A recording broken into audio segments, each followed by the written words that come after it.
Hey friends, looking for some great business content other than right here on Accelerate? Then check out C-Suite TV and watch in-depth interviews with business content for C-suite leaders and entrepreneurs, including an interview with me, your favorite podcast host. And it's all on demand. Watch and get insider secrets on demand by going to csuitetv.com. That's c-suitetv.com. Business insights on demand. Okay, let's do the show.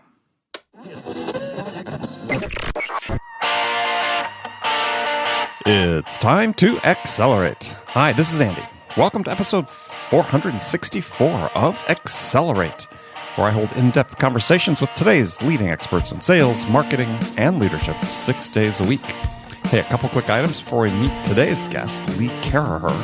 If you like the show, it would really help out if you subscribe to Accelerate.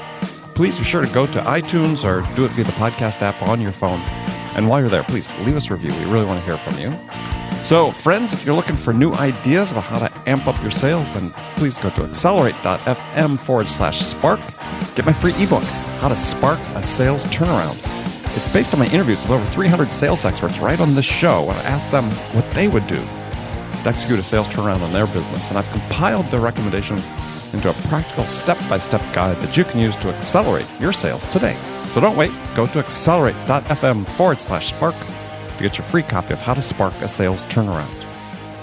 I'm excited to be joined on the show again for the second time by Lee Caraher. You can catch our first conversation on episode 79. Lee is the CEO of Double Forte, a digital agency in San Francisco. She's a keynote speaker and an author. She wrote a book called Millennials in Management, The Essential Guide to Making It Work at Work, which we talked about in our first conversation, I said back in episode 79. And most recently, she wrote The Boomerang Principle, Inspire Lifetime Loyalty from Your Employees. And that's going to be the subject of our conversation today. Lee, welcome to Accelerate, or should I say, welcome back to Accelerate. Andy, it is so great to be back with you. Thank you so much for having me. Well, yeah, and as I'd mentioned, I think once before, is you make me feel lazy. Because since the time I published my last book, you've written 2 books and published them. So I'm getting off this. I'm working on my 3rd book, but as soon as this interview's done, I'm getting back and writing. So, but you have 400 episodes of your podcast, so I know where the time has gone. True, that's true. I probably could have written 10 books in that time, but there you go. There you go. But I wouldn't have. But yeah. All right. So I really like this book that you wrote because it certainly reflects some experience that I've had with some companies I've worked with. And so let's just sort of dive into it. What is the Boomerang Principle? The Boomerang Principle is the concept that companies or organizations that encourage and allow former employees to return have a strategic advantage over those that don't. In a nutshell. In a nutshell. Okay, so welcoming back people that left under some set of circumstances to come back into the fold. And yeah, I mean, on the surface of it, you can see some benefits. I mean, certainly shorter time to onboard and ramp them up for sure. Yes. Mm-hmm.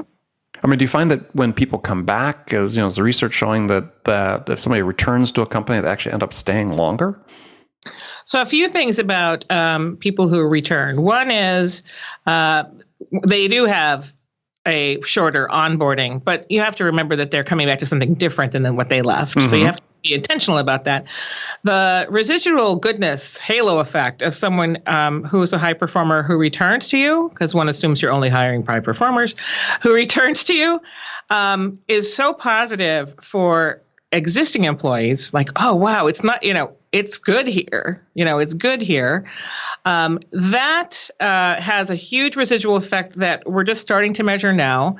And then what we have seen is there's not a whole lot of research on this, from major organizations and institutions, but the people I talked to who were boomerangs all stayed longer the second or even third time than their first set of tenure.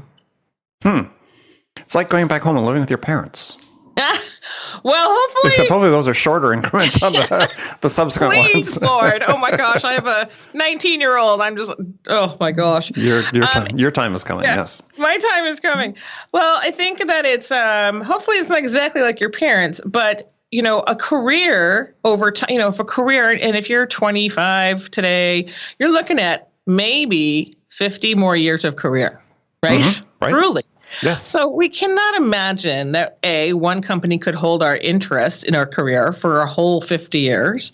Also, we cannot imagine that we would not, all of us would not actually need skills that our current employer can't give us at a certain point in time in our career, because they just don't do that.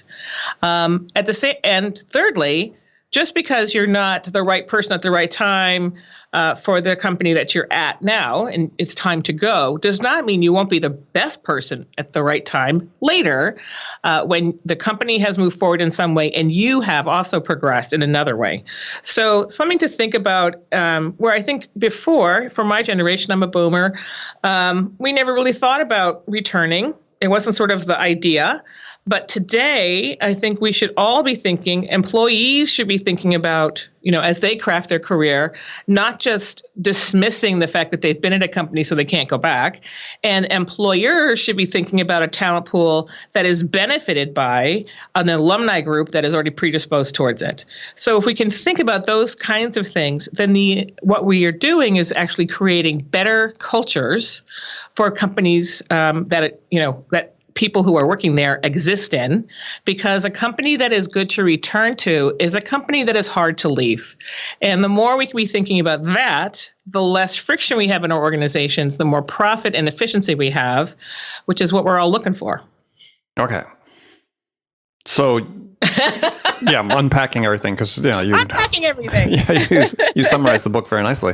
So, one of the things that seems clear, and you mentioned this, is that that some still high percentage of companies have policies saying they won't rehire employees, even if they were good employees, right? Not just the people left under a cloud. This is actually anathema to so many of them. So absolutely, have sort of this, you're either with us or against us type mentality, or you're dead to me, or you work here. You're dead to me, right? Truly, we don't even talk about those people. You're dead to me. I don't even remember their names. I won't talk about them. I've had bosses like that where I've been in meetings. Yeah, I've had bosses been like that. We talk about somebody that would left the company. Maybe it was like a sales meeting. It's like, oh yeah, that was Joe's account. Who? Yeah, it's like, oh come on, right. As if Joe did not actually bring that account in and tender it to have organic growth and then hopefully leave it well, blah, blah, blah. Yeah. I think this is one of the easiest things you can do to kill your company, is when you don't honor the contributions of people who are either with you or not with you any longer. Because employees who have strong personal brands today, those people who are high performers, who are driving businesses, they're going to have more influence, and they already have more influence in an organization today than they may have had even 20 years ago. And if they don't feel that they're going to be honored for their current contributions now and in the future, what's to say that they should stay around when there's other places to go?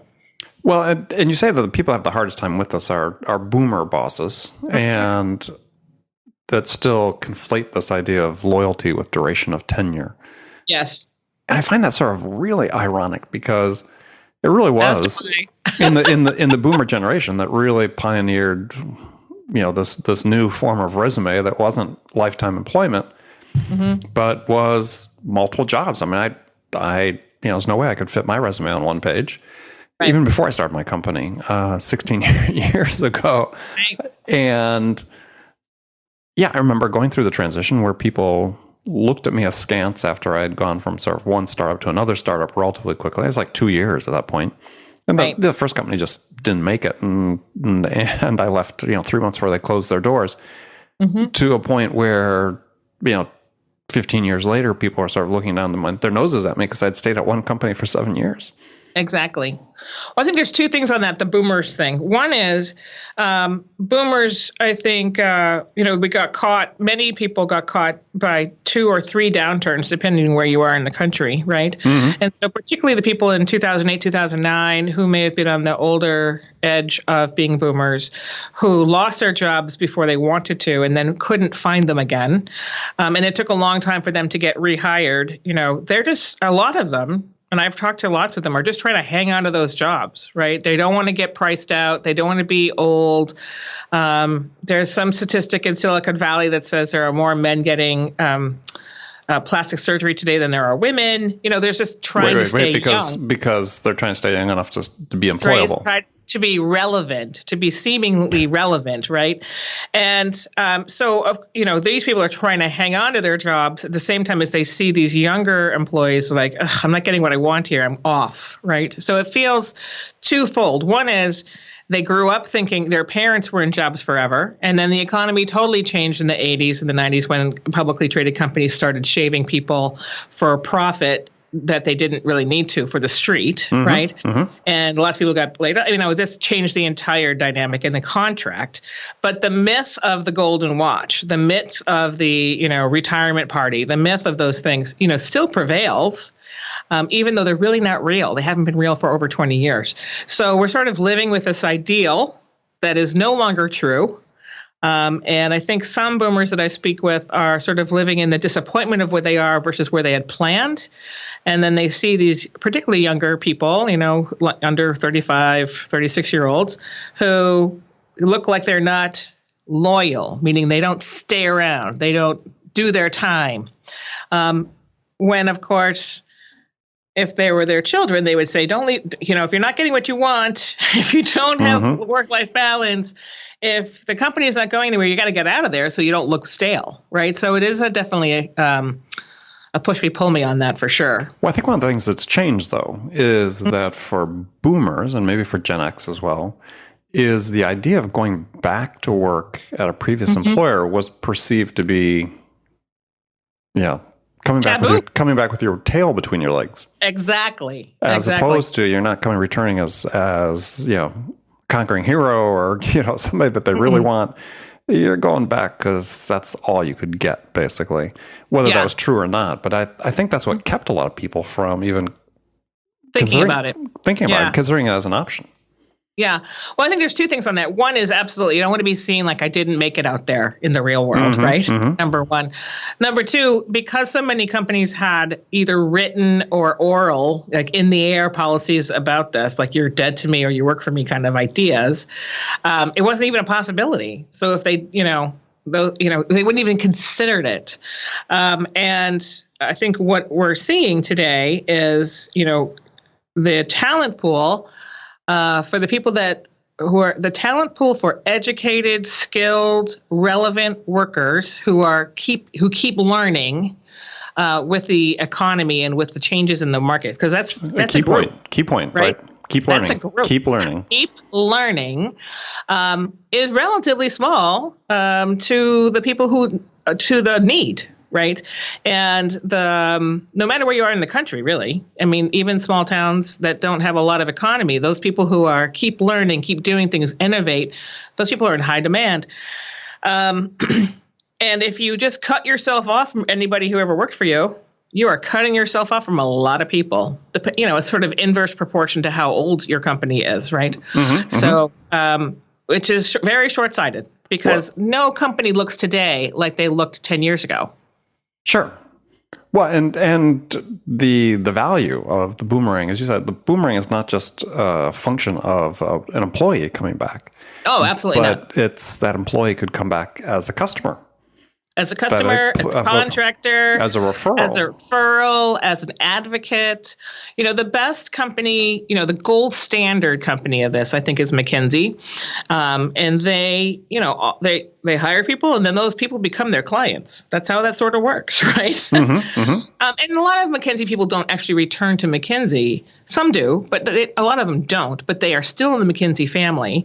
And what McKinsey has done is created an incredibly strong alumni program to the point that in every single office, they have one person dedicated to alumni of their practice because they obviously see the value of their alumni becoming clients who can then become bigger clients and then bigger clients, And if you think about it as an ecosystem, I think McKinsey has really set the gold standard on that we can learn a lot from. Yeah, well, I certainly have experienced this idea of employees leaving, going to work for customers, going to work as consultants that do stay loyal. I mean, they enjoyed working at the company, and for whatever reason, it wasn't working out at that time. And yeah, they were incredibly valuable resource as an outsider. Incredibly. So in my company, which is now 15 years old, we have rehired over a dozen people now, and we have over another half dozen, 6 or 7, who are either our clients or were clients. And about 90% of our alumni, for lots of different reasons, they didn't want to be in PR anymore, they went back to school, they retired. About 90% of them are, positive contributors to our bottom line in some way, shape, or form. So, it seems pretty straightforward to me. It doesn't seem like rocket science. And that's probably that's my short-sightedness on it. But well, and so you talked about the fact that sort of the contract has changed and between employer and employee. And there's really sort of mixed data about how employees sort of view their careers. And I wonder if some of the examples that you give, are they more relevant specifically sort of the tech segment? Because I was reading part of a book written by a guy named Tyler Cowen called The Complacent Class. And there was a factoid in there that I thought was interesting. It was saying that the percentage of workers who switch jobs each year has declined by nearly 50% in the last 15 years. And switch jobs every year has declined. You mean voluntarily? Yes. Yeah, that's a different. Well, no, it was a combination of voluntary and involuntary, I think, as his stat was. But what he was saying is it's saying that the enticement of leaving for a better job is actually diminishing these days because people seem to be more. Well, the name of his book is The Complacent Class, so that employers are more complacent. I mean, what you're talking about sort of doesn't really speak to that. I mean, no, I don't see that. It doesn't mean it's not true in different places in the country. What I see across the country in the sectors that I intersect with all the time is that the learning that you have to do to stay relevant is tremendous. Like my company, public relations firm, and today we're a public relations and digital marketing firm. And how we do the job today has morphed 3 times since when I started the company. We couldn't even imagine doing the things that we do today to do our work, when I started the company. And that is true in almost every category. And I think technology, tech engineers, their life is getting turned upside down by agile tech, by sprinting instead of sequential work and all this kind of stuff. You know what I'm talking about? Right. And, if you don't learn how to be an agile contributor, man, you're going to be out of a job, right? The same is true if you're in my business and you can't do Instagram and you're 50 years old and you don't want to do Instagram, well, too bad, because you're just not going to be as relevant because, it's just not. Whatever's current is what's current. So I think the speed of learning has increased. The need for speed of learning has increased over time. The complacent work, I would say if there's complacency in the workforce, if you're saying workforce versus workplace. Workforce, yes. Workforce, I'm not sure it's complacency as much as please let me stay here until I'm done. Because we know at any moment we have no control over our companies. We have no control if they're going to get bought by somebody else, if they're going to downsize, if they're going to spin off a business unit and goes to somebody else. We see this every single day in the business news. You have no control over the things that could impact your actual, having a job. So I'm not sure. I don't know if I agree with him. I'll have to read his book. But that would be a good point-counterpoint conversation. Yeah, bring back the old Saturday Night Live show. Shayna? Well, I think it is interesting because, one of the things that this author argues, and we're seeing perhaps, some of this is occurring. You see some of the numbers in our economy is that, productivity is way down. I think that's at a low since World War II. We're at a point now. The number of percentage of people that are moving between states is inward. The intermigration in the United States has dropped off dramatically. Another statistic. That's the one they quoted here. But where would they go? I mean, where do those people go? Because the people who would move from they used to do it for jobs. They used to do it for jobs. But the cost of living from point A to point B is so dramatically different. I don't know that I don't know. And the quality of life is so different that I think there are other things around jobs that are impacting that. You're just trying to get people not to move to California. Well, I love California, and it is a great place to be. And if you're an engineer, you can get a job here tomorrow. But California, people come to California, and if you leave California, most people don't come back because the cost of living here, you get adjusted to it, and then you go somewhere else. Like we have a lot of people move to Madison, a lot of people move to Minneapolis, and those are not inexpensive places to live. But what your dollar buys is so much more than it buys you. People get used to it, right? Interesting. So people leave San Francisco to go to Madison, Wisconsin. They do. I went the other way from Madison, Wisconsin to San Francisco. So. I know you did. long time ago. Somehow the cost of the winter outweighed the cost of the living, right? Exactly. All right, so let's talk about back to a culture of return. Mm-hmm. And you talk about that as, you create a culture of return, it creates loyalty, creates a culture of people staying. And you had sort of 4 or 5 elements of that I'd sort of be interested to go into. So once you talk about a culture of appreciation that you need to create within a company. So define what that means. So a culture of appreciation is one where you actually say out loud, and you do not imply by giving people a paycheck, that you appreciate people's work. And this is something that for me was very challenging to learn because I grew up with a father who is a cardiac surgeon, and please and implied were thank you because, if I said please and thank you every time in the operating room, someone would die on the table. That's a quote, right? That is a quote. That's what he said to me over and over and over again. So there's a lot of data, there's a lot of research on this from Wharton, from Harvard, from Yale, the London School of Economics, and other places around people perform better and faster and with more efficiency when they feel appreciated. So actually being a culture of appreciation where you say out loud, you did a good job, thank you for your effort, thank you for making this happen, thank you for throughout your day. They can measure it, and they have measured it right to the bottom line from anywhere between, and there's new data on this, so anywhere between sort of 7% profit to up to 21% profit. So teams that are appreciative of each other, are appreciated by other people, just do a better job and faster than teams that don't. And we're human, right? So when you don't feel appreciated, all you do is grind. You grind on it all day long. Rah, rah, rah, rah, rah. Of course that's inefficient. Of course you're not going to do your best job if you're grinding on the fact that people don't appreciate your work.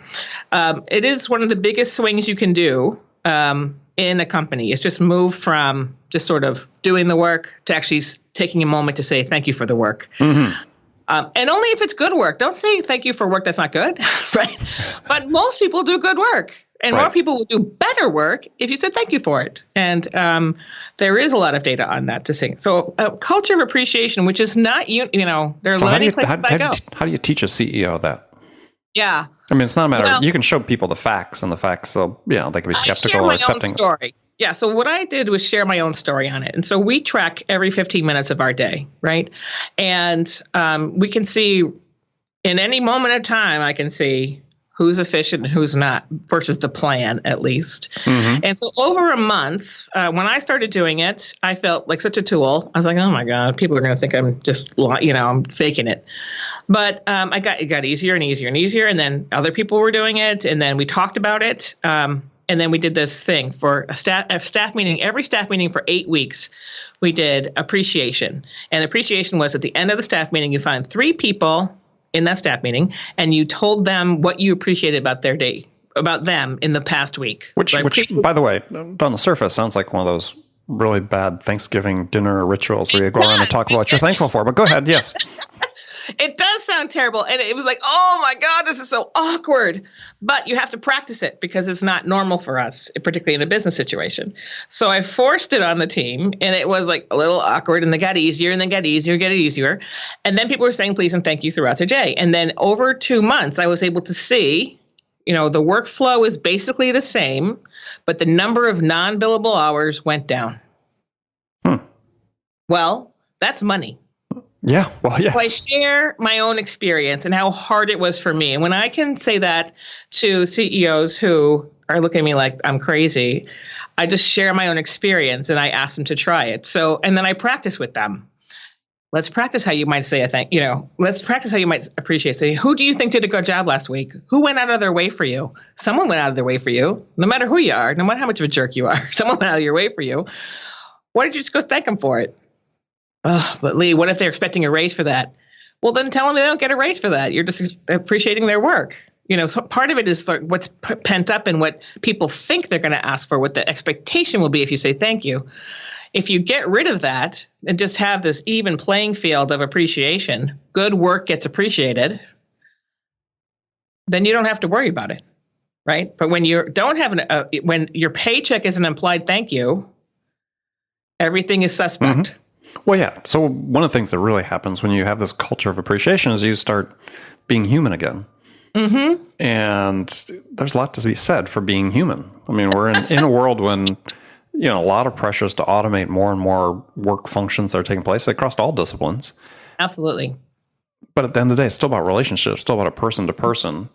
And yeah, if you can feel like this person really cares about what I'm doing, then yeah, everybody starts pulling together in much broader fashion. And I think that it's a business decision. I mean, you could take it all the way down to a business decision and take the empathy out of it. I wouldn't, because I'm an empathetic person, but you could just take it, if I have less griping going on, I should do everything I can to have less griping going on, because less griping is more inefficiency. More inefficiency is more waste. More waste is less profit. Mm-hmm. And what the variable is a human being. Well, human beings matter. Human beings, their feelings matter about their work. Yeah, and feelings matter in general. I mean, one thing that I work with people on is in coaching and so on is, and this is hard for people to do the same thing. It's, asking somebody, like if you meet a potential business mm-hmm. customer for the first time, asking them not just say, hey, how you doing? But saying, so how are you doing? Yeah. The difference between, hey, how you doing versus, so how are you doing? Huge difference, 180-degree difference. And looking people in the eye. And suddenly people think you start caring. Yeah. Because you probably do. You do if you're going to ask the question that way. Yeah. You definitely are. And it's extremely difficult for people to do. Mm-hmm. It is. And I think it's also men have a harder time than women. And sometimes women get judged harder for being too empathetic. Like, how are you? What's going on? All that stuff. And down the middle is probably where we all need to be. Yeah. Yeah. Yes. I'm just sitting here thinking of examples of people that are too empathetic. Yes. So the other thing you talk about that is a culture of leadership. Yeah. And you call leadership the new black. Mm-hmm. And you cite that the millennials, at least that your research showing, that they mm-hmm. often cite that there's, lack of potential leadership opportunities as a reason to leave. So mm-hmm. I found that sort of interesting because, a lot of times you're reading leadership books and I interview guests about leadership on the show is, you start sort of the leader within, right? I mean, sort of me as an individual. It's not like the position needs to be bestowed on me. Right. Well, I think there's two things on that. One, I think millennials think they can lead from any seat in the boat. So they don't have to have the CEO moniker to be able to be a leader. And I think that's true. Well, if that was the case, why would they think they have to leave in order to lead? Because they're not being appreciated for their leadership capability. Okay. There we go. They're not being acknowledged for the fact that they don't have to be the top dog to play a leadership role in getting things done. They just don't get appreciated for it. And they're not appreciated for it in which everybody does. That's not a millennial thing. That's everybody. Which is my other point. If you can create an environment where millennials thrive, everybody thrives. But the reverse is not necessarily true. The reverse being? If you create environments where boomers thrive, millennials may not. And if you create an environment for Gen Xers, millennials also may not. They might, but they may not. But if you create environments that millennials thrive in, all millennials, not all, but you know what I mean, generally, millennials, Gen Xers, boomers, and silents will thrive because it is an environment where you understand your role. It is an environment that where your work is appreciated. It is an environment where your personal potential is being mapped against your career versus your personal potential being mapped against the company. And it is an environment where opportunity to craft a career is placed at the center and on me, not on the company, to actually make things happen. So shouldn't leaders, corporate leaders, someone like yourself running a company, shouldn't they make the assumption that boomers should have thrived already? How much emphasis do they put on that as opposed to boomers, the cohort that makes up the bulk of their employee force? I think boomers did thrive. And then they got the boomers were there were so many boomers. There were so many boomers, right? Number two is our economy was expanding at an unprecedented rate that many economists say will never happen again in history because it never had happened before in history where the economy expanded at such an exponential rate over 25 years, the same 25 years where these boomers were coming into their own and coming into the workforce and then retiring. So we have a lot of people, almost 80 million people coming in at the same time as our economy, the U.S. economy, is expanding at such a rate to be able to absorb all these boomers. Then you have the economy shrinking and then shrinking and then shrinking again because that's what economies do. At the same time as boomers who are used to a certain amount of freedom, they're used to a certain amount of achievement, they're used to a certain amount of compensation, start losing all those things. But their lifestyle doesn't necessarily match the fact that they've lost it, right? They were living beyond their means, but they were making it do because opportunity was so ripe. You saw it in 2000, and we definitely saw it in 2008, 2009, where how people were living far outstripped the reality of the situation, right? And they got caught. So they got caught. Many boomers got caught. I was obviously I'm 52 now. That was 16 years ago in 2000. So I was 42 years old, basically, right? You're barely a boomer. I'm the last year of boomers. So thank God, because the 60% of the money that I had saved that I lost, I've recovered and more. But if I was 64, I have many people who were 64, 65 at that time, who did not get to retire. They were thankful to keep their jobs, and they're now retiring now at 73, 74, 75. So boomers had a time, but I don't think boomers took advantage of that time to actually prepare for a future because it was just we were conditioned. It's always going to be good. It's always going to be good. Xers, it's a smaller group of Xers, 45 million Xers in this country. The numbers should be that all these boomers go into the sunset, and these Xers are just filling in opportunities, right? But boomers aren't leaving, though. But they're not leaving, and millennials are like a tsunami coming out of college, right? So right now, millennials are between 16 and 36, and they come out of college. They're moving home, so they don't have to make as much, and they want to work, and they're more relevant. Right. And they know more technology. They can do things faster. And so Xers really, although the numbers would say that, of course, they had tons of opportunity because there weren't enough of them to fill the jobs that we had in the year 2000, which is the experience I was telling you before. Right. That this economy we're in now has not presented that opportunity. So I think that if we've learned anything is that we can't count on an economy to take care of us. We can't count on companies to take care of us. Leaders now need to be thinking about talent becoming a talent brand as opposed to an employer brand so that they can attract the best people who have the strongest personal brands, who are worried about their personal brands and being able to craft the career that they want, where they think about the companies that they've worked for as sort of bumper stickers on their career, not as hallmarks of themselves. Got it. Yeah, you're ending on the same note we started, which is Look at that. She summed it up again. No, that's a perfect way to exit on that. Lee, so thanks so much for joining me again. Andy, thank you so much for having me again. I really appreciate it. Yeah, it's a lot of fun. So tell folks how they can connect with you and find out more about your book and your business.